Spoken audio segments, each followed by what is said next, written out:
Pinalaga ng isang grupo ang planong binanggit ni Pangulong Bongbong Marcos kahapon na gamitin sa paglikha ng kuryente ang basura para hindi natatambak at bumabara sa mga daluyan ng tubig. Posible kasi itong lumikha ng usok na magpapalala umano ng climate change. Nakatutok si Bea Pinlac. Ang pagtambad ng dagat ng basura na inanod sa Redemptorist Water Channel sa Baclaran, Parañaque kasunod ng pag-uulan, pinakikita kung gaano nakakritikal ang problema ng basura sa Metro Manila. Sa ngayon, muli nang natatanaw ang tubig sa estero matapos mahakot ang halos 700 metriko tonelada ng basura. Katumbas yan ng 188 garbage truck.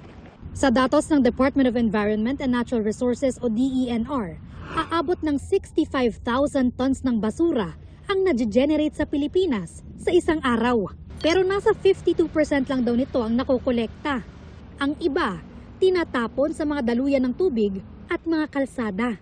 Mas maliit pa raw ang generated garbage ng Pilipinas kumpara sa ibang bansa, gaya ng Singapore. Pero kaya ang problema na, meron sila talagang mga technology na ina-adapt para ma-address nila yung kanilang solid waste. No? May mga facilities sila for recycling, effective recycling and recovery facilities.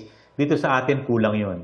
Pero ang mga sanitary landfill na tinatambakan natin ng basura, Punong-puno na. Yung mga iba, nagiging bundok na yan. So, delikado na yan.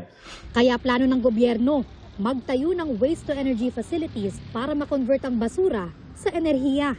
Isang paraan dito ang pagsusunog ng basura sa isang pasilidad at ang init na mapoproduce dito gagamitin para i-convert ang tubig sa steam na siyang magpapaandar sa generator na gagawa ng kuryente. Magiging katuwang daw rito ang mga local government unit. Yung ipresenta sa ating potential waste-to-energy system, ito po ay moderno at ginagawa na po sa ibang bansa. Target ng Department of Energy na makapaghatid ng kuryente gamit ang mga waste-to-energy facilities sa 2029.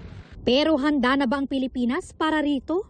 Sabi ng Philippine Movement for Climate Justice, hindi aangkop yung mga ganitong teknolohiya. Lalo pa yung Pilipinas po, isa sa pinaka-vulnerable nation no, sa mga climate catastrophes. At kung dadagdagan po natin yung waste-to-energy facilities natin dito or magtatayo tayo niyan, lalong-lalo na yung krisis sa klima kasi meron po itong inilalabas sa mga greenhouse gas emissions na nagpapalala no, sa krisis sa klima.